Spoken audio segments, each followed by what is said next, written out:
بسم الله الرحمن الرحیم وقال الذين كفروا او وی هغه کسان چې کافران شوي دي للذین آمنوا مؤمنانو ته لو کان خیرا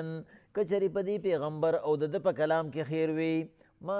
سبقونا الیه تاسو به زمونږ نه نوې مخکې شوي په ایمان کې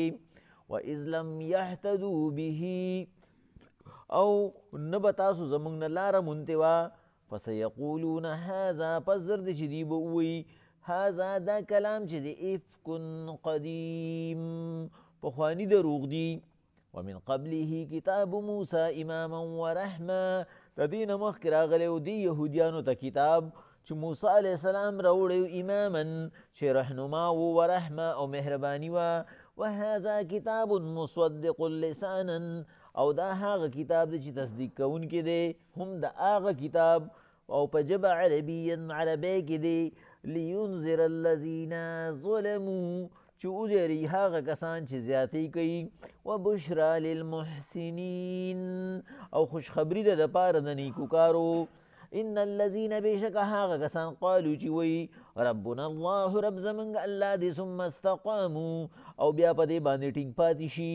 فلا خوف عليهم نب بسيروي په دنیا کې د ایمان د سلب کېدونه ولا هم يحزنون او نب آخرت کې په سخت حساب کتاب باندې پریشان شي اولئک اصحاب الجنة دا کسان جنتیان دی خالدین فیها جنت کې به همیشئ جزاء بما كانوا يعملون او دا بدله د هغه عمل چې دی بکو الله فاکوی پیغمبر علیهم السلام د دې مشرکانو هغه خپل خواهش خپل خیال او خپل اصول سره ډېر عجیبه دي دی مسلمانانو ته وی وقال الذين كفروا دا کافران چې دي للذین آمنوا مؤمنانو ته وی لو كان خيرا ما سبقونا الیه واذ لم يهتدوا به کچری دی پیغمبر او دی کلام کې سخیر مونږ ته ښکاره شوی وي تاسو به زمونږ نه نوې مخکې شوي حالانکه الله وی واذ لم يهتدوا به دی په خپله لار نه ده مونږ په خپله هدایت نه دي روان په خپله باندې دی په سمه لار نه دي په خپله نه پوهېږي نو مؤمنانو ته وی زمونږ خپله اندازه او زمونږ خپله خیال دا دی چې دا پیغمبر چې دی دا هم صحیح نه دی یعنی دا پیغمبر مونږ پیغمبر نه ګڼو او د دې کلام باندې زمونږ یقین نشته که زمونږ په یقین وي نو د خیر ښېګړې په کار کې مونږ د ټولو نه مخکې یو تاسو به زمونږ نه مخکې ایمان نه وروړئ الله پاک وایي پس یقولون زر دی چې دی به ووایي دا خبره یې دې ته جوړه کړه چې دی به ووایي هذا افک قدیم دا هم مخکنی دروغ دی مخکنو نعوذ بالله مخکنو انبیاء به هم داسې وي د نوح علیه السلام د وخته دا خبره را شروع ده چې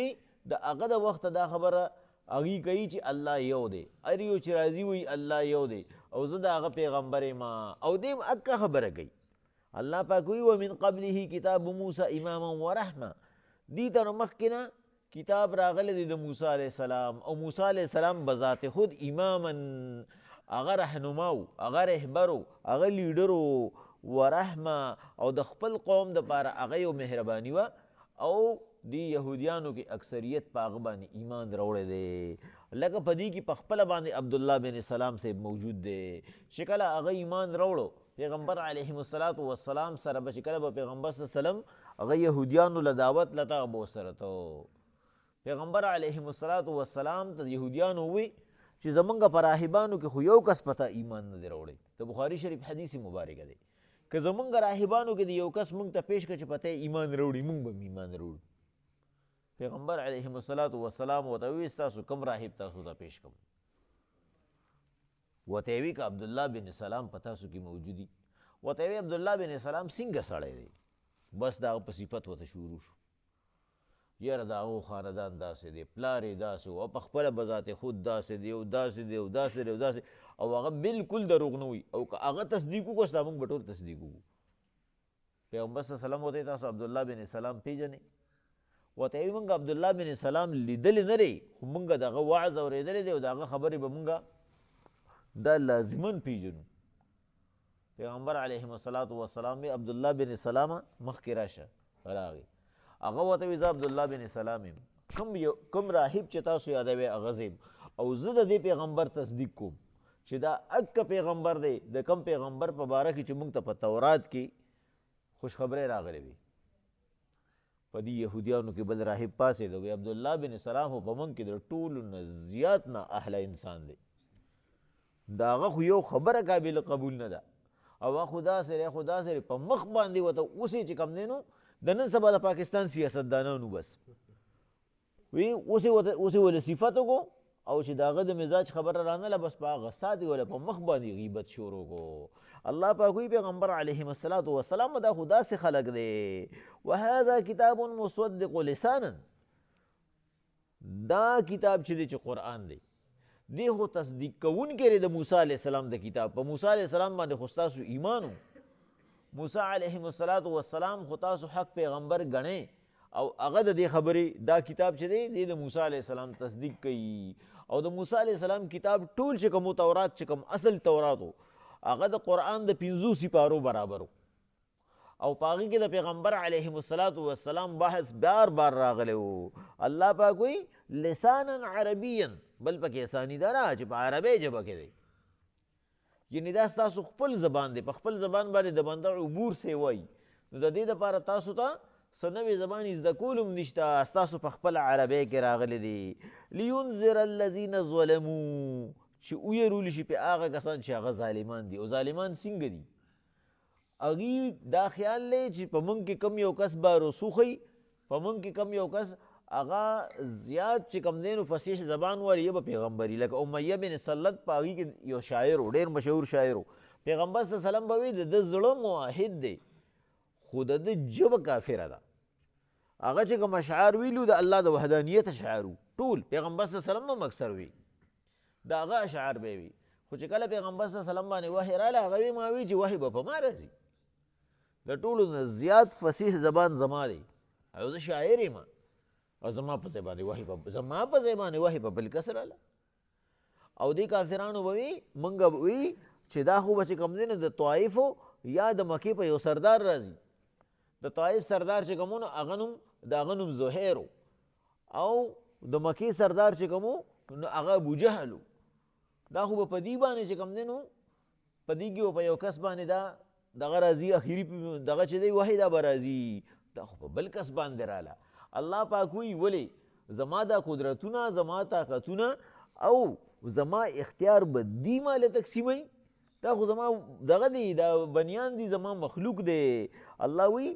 لسانا عربیا، دا ما په عربی ژبه کې راولېږو. لینذر الذین ظلموا، چې دقه ظالمان چې دی سره د پوهې نه ځان ناپوهه کړی دی او دی وی چې دا ګنې سرمایه داران نظام دی او دا به چې کوم دی نو بس الله پاک چې کوم غټ کس وي نو هغه ته به یې رالیږي. الله وی نه وبشرا للمحسنین، دا زیری دی دپاره د نیکوکارو. ان الذین نیکوکار څوک دي؟ دا تفسیر قرآن بالقرآن دی. موږ د تفسیر په باره کې په ابتدا کې 4 خبرې کړې وي چې په قرآن مجید تفسیر چې کیږي نو یا خو هغه تفسیر قرآن بالقرآن کیږي، لکه دلته کې الله پاک د محسنینو په خپله باندې تفسیر کوي چې محسنین څوک دي. ان الذین، بېشکه هغه کسان قالو چې وایي ربنا الله، رب زمونږ الله دی، ثم استقاموا، بیا په دې باندې ټینګ پاتې شي، دا محسنین دي. بل تفسیر قرآن بالحدیث دی، تفسیر قرآن بالاجماع دی او تفسیر قرآن بالقیاس دی. په 4 قسمه باندې د قرآن مجید تفسیر کیږي. فلا خوف علیهم، په ده باندې به هېڅ یره نه وي په دنیا کې د ایمان سلب کېدو. پیغمبر علیهم الصلاة والسلام وایي ډېر بندیان د الله داسې دي چې موږ یې کفن دفن کړو د مسلمانانو په مقبره کې ښخ کړو لیکن هغه ځان سره ایمان نه وړي. هغه چې کوم دی نه هغه بې ایمانه تلي، د بې ایمانۍ وجې څه هغه نه داسې کارونه شوي چې هغه کارونه د اسلام خلافي، هغه د پیغمبر د شان خلافي، هغه د قرآن خلافي او هغه پسې کې حساب کړي ني، لکه وړومبی کار پای کې حرام دي چې په حرام او حلالو کې تمیز نه کړي. او پیغمبر صلی الله علیه وسلم وایي د ایمان لومبنۍ شعبه داره چې ته په حرام او حلالو کې تمیز کې. ولا هم یحزنون، نه به دې پریشان شي په آخرت کې په سخت حساب کتاب باندې. الله به ورسره حساب کتاب وکړي خو د ده نه به جواب طلب نه کی، بس دا کار دې کړی دی نه دی کړی او بس الله پاک به وبخي. دوره یو عمل به قبول شوي دی به په هغه انسانانو کې قبول شي. اولئک اصحاب الجنت، نو هغه کس چې د ایمان د سلب کېدو یره به هم نه او د سخت حساب کتاب پریشاني هم نه نو دک جنتیان دي خالدین فیها او جنت کې به همیشه چې کوم انعام ته ور داخل شي لکه د دنیا په شانتي بني چې دنیا کې تاسو وګورئ هغه خلک چې هغه فساق فجار دی یعنی هغه خلک چې هغه بد عمله دی د هغې ابتدایي زندګي ښه ښکلې تېرېږي چې کله هغې په جوبن کې او هغې کله زه به ووایم چې کله ګانې ویلی شي کله هغې ګډا کولی شي او کله هغې اداکاري کولی شي ډېر په سور کې خو چې کله د دې کارونو نه پاتې شي نو بیا به تاسو وینئ هغې بیا سوال کوي یو ته وایي ماله 2 مرلې کور والا بل ته وایي بیا حکومت ته وایي ماله 3 مرلې کور والا ما سره څه پاتې نه دي ولې په هغې کې برکت نه په هغه پیسو کې برکت نه بس هغه راځي او ځي الله پاک وایي جنت کې به دا شي نه جنت د برکت ځای دی خو چې یو پیره ورته یو سړی داخل شي نو هغه انعام به بیا د همیشه دپاره جزاء بما كانوا يعملون او د دې دپاره به نوې عمل کول نه غواړي الله وایي هلته کې به کې د عمل او هلته د محنت ضرورت نشته بلکې دا د دې د دنیا د عمل بدله ده چې په دنیا کې دې ځان وکړئ په دنیا کې دې د الله د قانونو د اصولو موافق زندگی تېره کړي او دلته کې لږې سختۍ تېرېږي نو الله پاک والا د آخرت هغه مستقل عمر چې دی هغه فراته باندې کړي بسم الله الرحمن الرحیم